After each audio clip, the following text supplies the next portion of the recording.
my pastures I go. Yan ang sabi ng mga karamihan ng OFWs. Many of our experts and professionals work abroad, giving us a case of brain drain.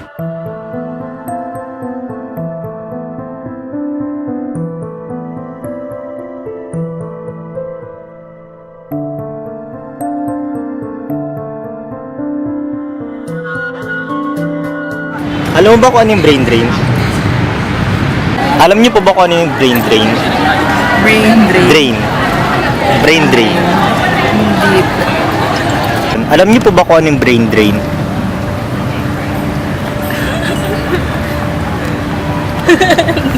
Alam niyo po ba kung ano yung brain drain? Brain drain, yes. It is when the professionals here in the Philippines would tend to go abroad and not stay here. Alam niyo po ba kung ano yung brain drain? Brain drain, yung ba yun sa paglipat ng mga bar teachers sa ibang country para nauubusin yung talino sa isang country. Yun po ba yun? Brain drain, also known in its more technical term, human capital flight, is an event where the experts and professionals move from another place to another due to geological, political, and economical reasons. How does brain drain affect the Philippines? Every year, our country produces a huge number of fresh graduates from different fields. The graduates, which turn out to be possible employees, demands for a job that has a higher pay and with better opportunity. But then, the supply of jobs here in the Philippines is insufficient and the cost of labor is cheaper than other countries. That's why many of our fresh graduates tend to look for a job abroad so they can provide their family a better living. In a study done by UNICEF in 2011, there are about 34,563 male and 48,847 female OFWs abroad.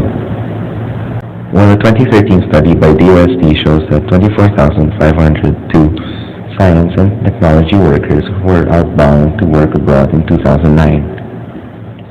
That is a 148% increase in science and technology experts working abroad since 1998. According to the Bureau of Labor and Employment Statistics, OFWs have a high population in certain areas, especially UK, US, UAE, Singapore, Kuwait, Libya, Malaysia, Qatar, and Taiwan. And from 2010 to 2011, 115,184 immigrants have received legal resident status in the U.S.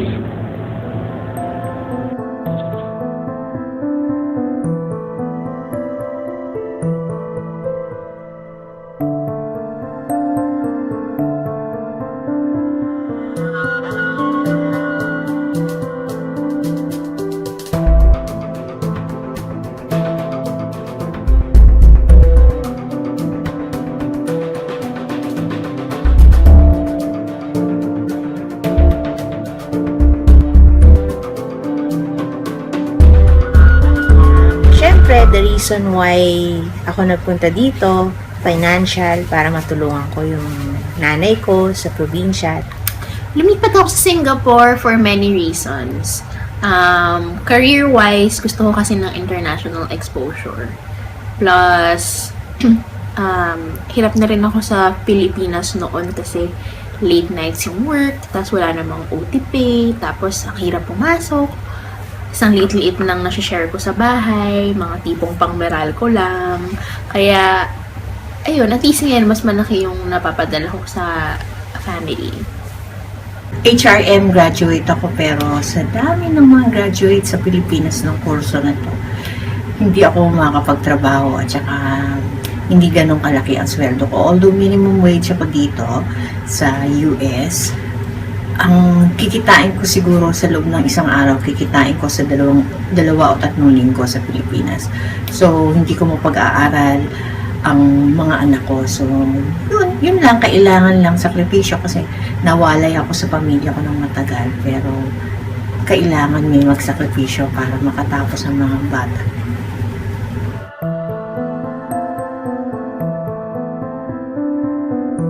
Siyempre, pipiliin ko dun ako. Hindi ako pupunta dito. Kasi, mas masarap kung kasama ko yung mga pamilya ko. Kung mas kung same yung sweldo sa Pilipinas at sa Singapore, pipiliin ko bang sa Pilipinas magstay? Honestly, oo. Kasi parang yung quality ng as a industry, iba pa rin makatrabaho yung mga Pinoy. Mas may puso. Well, kung parehas ng sweldo, mag-iisip pa rin ako kasi iba ang hangin dito sa atin. Marika po, sobrang pollution at balita ko, sobrang ang traffic ngayon. At least dito, ang efficient naman ng transportation system, medyo mahirap lang kung wala ka talagang private car, pero mas pipiliin ko pa rin dito in terms of comfort ng katawan. Pero syempre, mahirap din na wala ang pamilya.